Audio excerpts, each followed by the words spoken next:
Welcome to the explanation for your Collage mixed media package.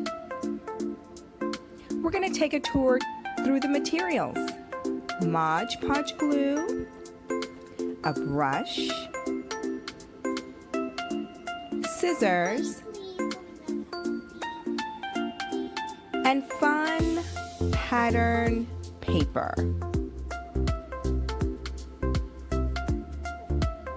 You'll use your brush for your glue. Okay, so you can cut your pattern pieces of paper any way you like. Once you have your design, you get your paper, turn it over, grab your glue and your brush.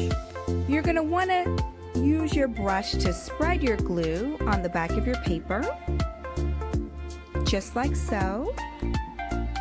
And when you have your desired surface that you're going to create your collage on, you simply flip your paper over, get your brush, put some more glue on it, and put glue over the surface of your paper.